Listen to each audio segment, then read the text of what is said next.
Hey guys, स्वागत है सबका एक बार फिर से आपके अपने कहानीकार में। तो guys, finally falcon and the winter soldier का फाइनल एपिसोड हमें देखने को मिल ही गया। और जैसा कि मैंने 5th एपिसोड का ब्रेकडाउन करते हुए 2 प्रेडिक्शंस की थी, जिसे कि मैंने कहा था ऐसा हो सकता है बट ये कंफर्म नहीं। तो मैं आपको बता दूं गाइस, मेरी वो दोनों प्रेडिक्शंस एकदम सही निकली। तो जैसा कि मैंने कहा था, हमें शो के फाइनल एपिसोड में वैसा ही देखने को मिला। अगर आप जानना चाहते हो कि वो 2 प्रेडिक्शंस कौन सी थी, तो ऊपर आई बटन में 5th एपिसोड के ब्रेकडाउन का लिंक शो हो रहा होगा आपको। उस पर क्लिक कीजिए और जानिए कि वो 2 प्रेडिक्शंस कौन सी थी। तो अब ज़्यादा बकबक ना करते हुए अब हम बढ़ते हैं हमारे आज के एपिसोड की ओर।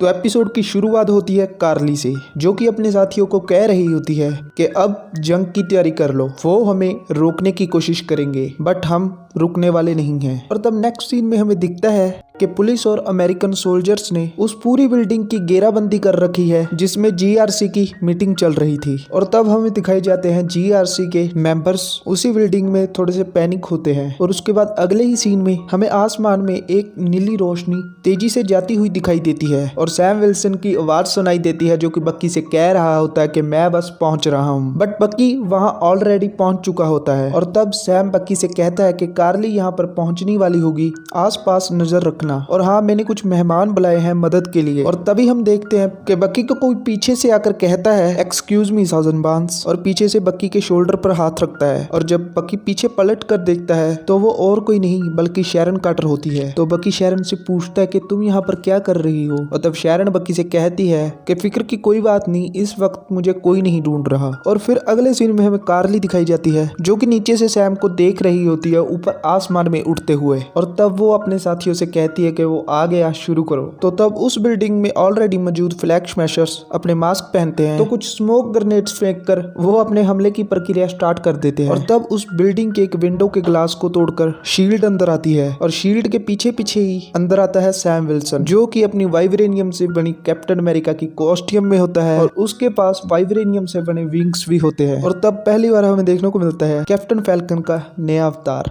और तब सैम उस फ्लोर पर मौजूद फ्लैग स्मैशर्स को निपटाकर बक्की से पूछता है कि बताओ मुझे क्या चल रहा है। तो बक्की उसे जवाब देता है कि कुछ नहीं, सब ठंडा चल रहा है। और तब गाइस, फैल्कन उस फ्लोर से आगे बढ़ रहा होता है। और तब उसे कुछ बॉडीगार्ड्स रोकते हैं और पूछते हैं कि बताओ तुम कौन हो। और तब सैम कहता है कि मैं कैप्टन अमेरिका हूँ। तो गाइस, उनमें से एक गार्ड अपने साथी को कहता है कि मुझे लगा कैप्टन अमेरिका चांद पर है। तो गाइस, ये बात हमें इस शो में 2 बार सुनने को मिल चुकी है, एक तो पहले एपिसोड में और अब इस फाइनल एपिसोड में। और इस बात को इस शो में शुरू के नोट और एंड के नोट में पॉइंट आउट किया जा रहा है। तो इस बात में कोई ना कोई सच्चाई तो होगी, जो कि हमें आगे चलकर किसी और वेब सीरीज या मूवी में देखने को मिल सकती है। और तभी हम देखते हैं कि एक आदमी आता है, जो कि बक्की को फोन पकड़ाकर कहता है कि आपके लिए कार्ली की कॉल है। और तब बक्की कार्ली से फोन पे बात करने लगता है। तो बक्की कार्ली से कहता है कि तुम ये सब मत करो, इससे कोई फायदा नहीं होने वाला, मैं ऑलरेडी ये सब कुछ कर देख चुका हूँ। बट यहाँ पर कार्ली बक्की से बात सिर्फ इसलिए कर रही होती है क्योंकि उसे थोड़ा सा टाइम चाहिए होता है। और वो अपना काम अच्छे से करती है, बक्की को डिस्ट्रैक्ट कर देती है। और तब हम देखते हैं कि जीआरसी के मेंबर्स को उस बिल्डिंग से बाहर निकाला जा रहा है। और जब उन्हें सीढ़ियों के रास्ते से बाहर निकाला जा रहा होता है, तो हमें यहाँ एक ईस्टर एग देखने को मिला, जो कि आयरन मैन से रिलेटेड है। उन सीढ़ियों की राउंड शेप बिल्कुल आयरन मैन के आर्क रेक्टर जैसी लग रही होती है। और तब हम देखते हैं उन मेंबर्स को पार्किंग में ले जाकर आर्मी ट्रक्स में बिठाया जा रहा होता है। और तब वहाँ उन सोल्जर में से एक फ्लैग स्मैशर्स का आदमी होता है। उन गाड़ियों की बैक डोर पर, जहाँ से उन जीआरसी मेंबर्स को बिठाया गया था, उस डोर पर एक डिवाइस लगा देता है, जिसकी वजह से अब वो डोर ओपन नहीं हो सकते। और तब उन जीआरसी मेंबर्स को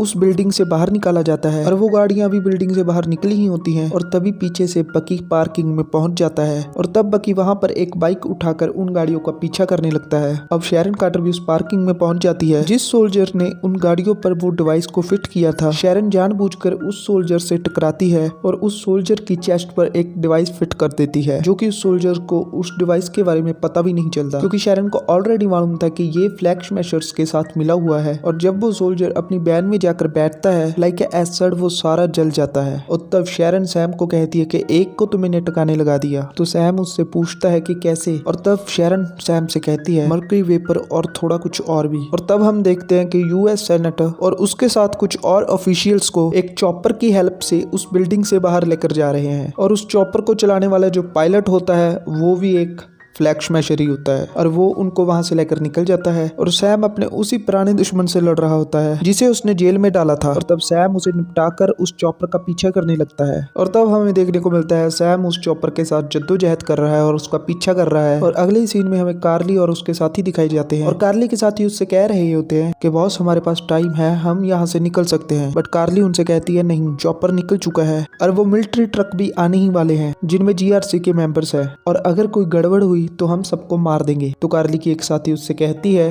अगर हम सबको मार देंगे तो सौदा किसकी जान का करेंगे, कि किसी का नहीं, वोटिंग तो हमने रुकवा दी ना। और तब हमें कार्ली के साथियों के चेहरे पर दिखता है कि वो किसी की जान लेने के लिए रेडी नहीं। और तब कार्ली उनसे कहती है अड़े रहो डटे रहो, एक जहान। बट उनमें से कोई भी कार्ली की बात का जवाब नहीं देता। और तब कार्ली दोबारा गुस्से में कहती है कि एक जहान। और तब उसके साथियों को कहना पड़ता है एक पहचान। और तब हमें दिखाया जाता है कि कार्ली के साथी कुछ बड़े बड़े पत्थरों की मदद से एक रोड को ब्लॉक कर देते हैं और उस रोड के सामने ही वो गाड़ियां आ रही होती है जिनमें जीआरसी के मेंबर होते हैं और वो उन पत्थरों के पास आकर रुक जाते हैं। और तब कार्ली और कार्ली के साथी उन गाड़ियों में आगे बैठे ड्राइवर और गार्ड्स पर हमला कर देते हैं। बट तभी पीछे से बाइक पर एंट्री होती है बक्की की और वो कार्ली और उसके साथियों से वहां पर भिड़ जाता है और उनमें फाइट स्टार्ट हो जाती है। और तब कार्ली अपने एक साथी से कहती है कि हीरो को हीरो बनने का मौका दो, गाड़ी को आग लगा दो। और तब कार्ली का साथी जिस बाइक पर बक्की आया था उसी बाइक की पेट्रोल वाली टंकी उखाड़कर जिन गाड़ियों में जीआरसी के मेंबर्स थे उनमें से एक पर पेट्रोल छिड़कता है और उसे आग लगा देता है। और तभी पीछे से फ्लैग स्मैशर्स पर शील्ड से हमला होता है, पर वो सैम नहीं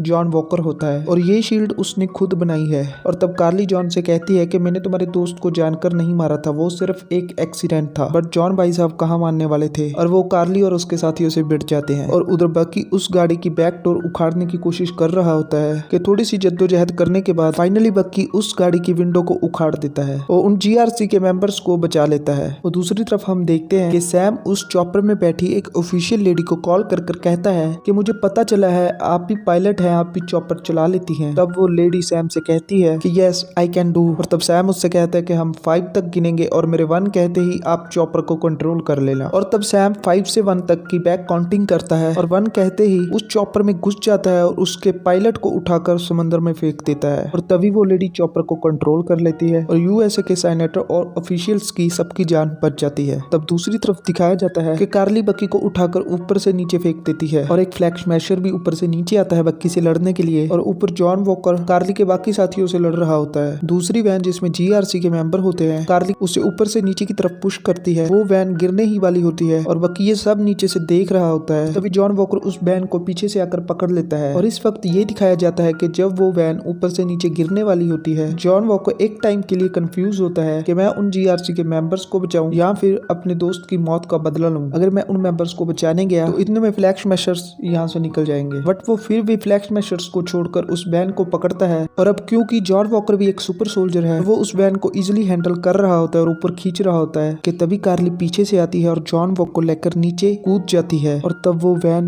दोबारा से नीचे गिरने ही वाली होती है। और तभी हम देखते हैं कि कैप्टन फैल्कन वहां पर पहुंच जाते हैं और तब सैम उस वैन को आगे से पकड़कर अपने विंग की थ्रस्टर की हेल्प से उसे रोड की तरफ धकेल देता है और वहां पर काफी क्राउड होता है जो सैम को ये सब कुछ करते हुए देख रहा होता है कि तभी सैम का वही दुश्मन वहां पर स्मोक ग्रेनेड्स फेंकता है और कार्ली और उसके साथी वहां से निकल जाते हैं। बट क्योंकि सैम अब वाइब्रेनियम के सूट में है, वो इजिली उन्हें निकलता हुआ देख लेता है और तब बक्की, सैम और जॉन उनका पीछा करते हैं और वो सब एक डाउन में पहुंच जाते हैं। और यहाँ पर बक्की और जॉन कार्ली के साथियों से लड़ रहे होते हैं और दूसरी तरफ कार्ली के सामने शैरन कार्टर अपनी गन लेकर आ जाती है और यहाँ पर कार्ली और शैरन के बीच जो बातचीत होती है उससे ये रिवील होता है कि शैरन कार्टर ही पावर ब्रोकर है जिसने की कार्ली को मेड्रीपुर में अपने पास रखा। बट कार्ली उसे धोखा देकर सुपर सोल्जर सिरम लेकर वहां से फरार हो जाती है और तब वो सैम का दुश्मन भी वहां पर पहुंच जाता है और तब यहाँ पर रिवील होता है कि वो भी कार्ली का नहीं बल्कि शैरन का आदमी है जो कि कार्ली को मारने वाला होता है। कि तभी कार्ली शैरन को गोली मार देती है और शैरन की गोली उस सैम के दुश्मन को लगती है और तभी वहां पर सैम पहुंच जाता है जो कि कार्ली को समझाने की कोशिश कर रहा होता है। बट कार्ली सैम से लड़ना स्टार्ट कर देती है और सैम सिर्फ कार्ली से डिफेंस कर रहा होता है पर उस पर पलटवार नहीं कर रहा होता। और तब कार्ली सैम को गोली मारने ही वाली होती है कि अचानक से शैरन कार्ली को लगातार 2 गोलियां मारती है और कार्ली की वही डेथ हो जाती है। दूसरी तरफ जॉन और बक्की एक ऐप की हेल्प से कार्ली के साथियों को ट्रैप करते हैं और उन्हें गिरफ्तार करवा देते हैं और तब सैम कार्ली की डेड बॉडी लेकर बाहर आता है। यहाँ पर यूएस सेनेटर, पुलिस फोर्स और मीडिया हाउसेस सोल्जर्स भी वहाँ पर मौजूद होते हैं। तब सैम की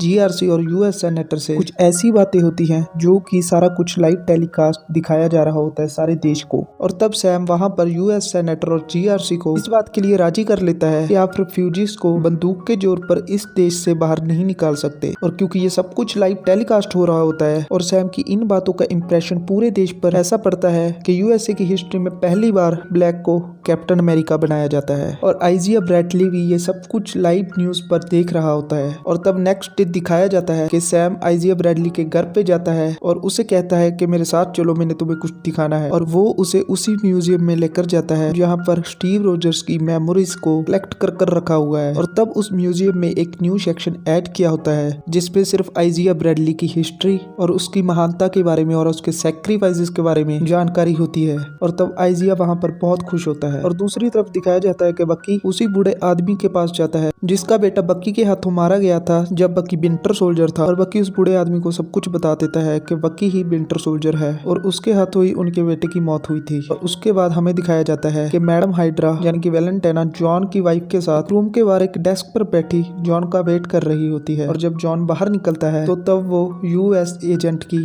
कॉस्ट्यूम में होता है। जी हाँ, अब गवर्नमेंट की तरफ से जॉन को यूएस एजेंट का टाइटल दे दिया गया है। और तब दूसरी तरफ दिखाया जाता है सैम के घर पे एक पार्टी हो रही होती है जो मे बी उसकी बहन के बर्थडे की पार्टी होती है। और बाकी वहाँ पर केक लेकर पहुँचता है और वो सब पार्टी एंजॉय कर रहे होते हैं। और इसी नोट पर इस शो की एंडिंग हो जाती है। बट इसमें हमें एक एंड क्रेडिट सीन देखने को भी मिला जिसमें यूएस सेनेटर शैरन कार्टर से माफी मांग रहे होते हैं कि आपके परिवार ने हमारे देश के लिए बहुत कुछ किया, बट हाल ही के दिनों में जो कुछ भी आपके साथ किया गया यूएस गवर्नमेंट के द्वारा, हम उसके लिए शर्मिंदा हैं और पूरे देश की तरफ से हम आपसे माफी मांगते हैं और आपके परिवार से भी। और अब आपको उसी डिपार्टमेंट में आपकी वही पोस्ट आपको वापस की जाती है। और तब शैरन उस कोर्ट रूम से बाहर निकलकर किसी से फोन पर बात कर रही होती है और कह रही होती है अब हमें सुपर सोल्जर सीरम की जरूरत नहीं, अब हमारे हाथ कुछ अहम और खुफिया जानकारी का खजाने लगने वाला है। ये शो यहाँ पर खत्म हो जाता है। और हाँ, एक और बात जो कि मैं भूल गया था, जब कार्ली के साथियों को गिरफ्तार कर ले जाया जा रहा था तभी एक आदमी के द्वारा उन गाड़ियों में बम विस्फोट कर दिया जाता है। इस सीन के बाद हमें दिखाया जाता है द राफ्ट जिसमें कि जिमो कैद होता है और वो यही बम विस्फोट वाली न्यूज सुन रहा होता है। और तब उसके चेहरे पर एक स्माइल आती है और तब हमें पता चलता है कि ये सब कुछ जिमो ने करवाया था। और जब मैडम हाइड्रा जॉन से मिल रही होती है वो भी बताती है कि ये सब कुछ जिमो ने करवाया और मैडम हाइड्रा का भी उसमें हाथ था। जॉन की यूएस एजेंट की ब्लैक कॉस्ट्यूम को देखकर ये बात कन्फर्म हो जाती है कि फ्यूचर में हमें अब ब्लैक एवेंजर्स देखने को मिलेंगे, यानी कि सुपर विलन्स की एक टीम जिसमें जॉन वॉकर, जिमो, अबोमिनेशन और भी काफी सारे विलन्स देखने को मिलेंगे। अगर आपको हमारी ये वीडियो पसंद आई तो हमारे चैनल को सब्सक्राइब कीजिए और बेल आइकन दबाना मत भूलना ताकि हर नई वीडियो की नोटिफिकेशन आपको मिलती रहे।